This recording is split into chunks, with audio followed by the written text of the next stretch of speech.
when you think about the idea of Black Lives Matter, they do matter. And the reality is that me as a black person, people are getting murdered on the street. People are getting shot down. And the understanding that, it's not like that for every other race. It's like that in particular, for the black community. And, I think about, my stepson. I think about, my daughter. I think about our new baby boy on the way. And it's kind of staggering. It's staggering to watch these things happen right in front of our faces.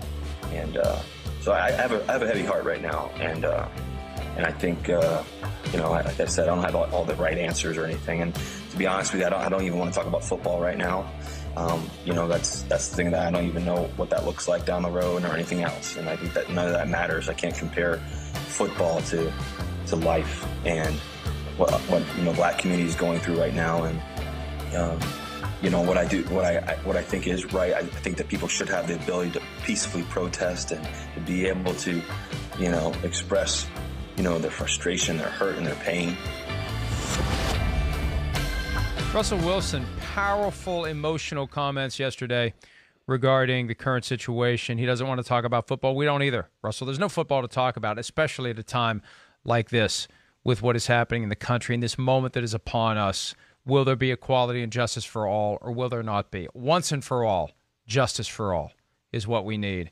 And Chris, I don't want to psychoanalyze Russell Wilson here, but I think he is shaken to his core by this as well, because when you're an NFL quarterback and you're spending 52 weeks of the year honing your craft, playing the game, working out, he lives a life of privilege that he has earned through his athletic ability.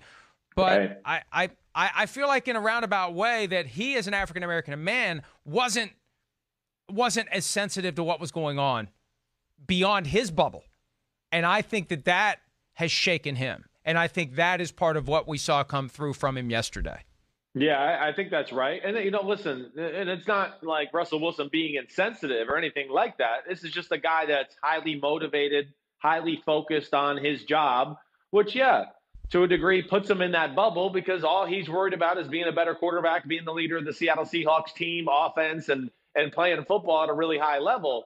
But, I think no matter how focused you are on that task or job right now, it's hard not to think about the issues we got in this country, let alone we know we got players in the league who are out there protesting and have family members that are out there protesting, and they're in the fight and putting themselves in danger. So it hits home. And of course, so many of these players have seen a lot of these bad incidents happen right in front of their eyes as their lives played out growing up.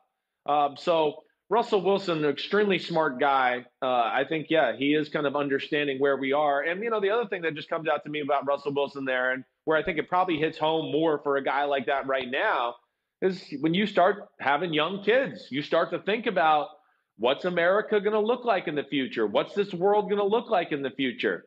That's why I'm passionate about this subject and the environment and things like that, because you think about your kids and you want them to be in a better world than you're in right now. So Russell Wilson, it was well said by him. He's extremely smart, and he's one of those guys that can certainly force a lot of change in this country and make people rethink their positions.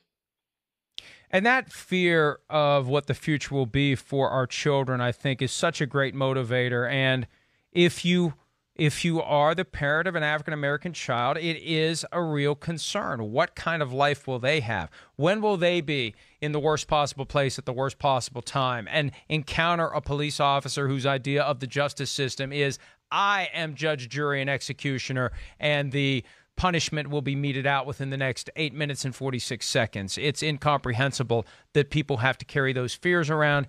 And the hope is we are at a point where change will come, where the system will indeed finally get to the point where this is a nation of equity and justice for every man, woman, and child.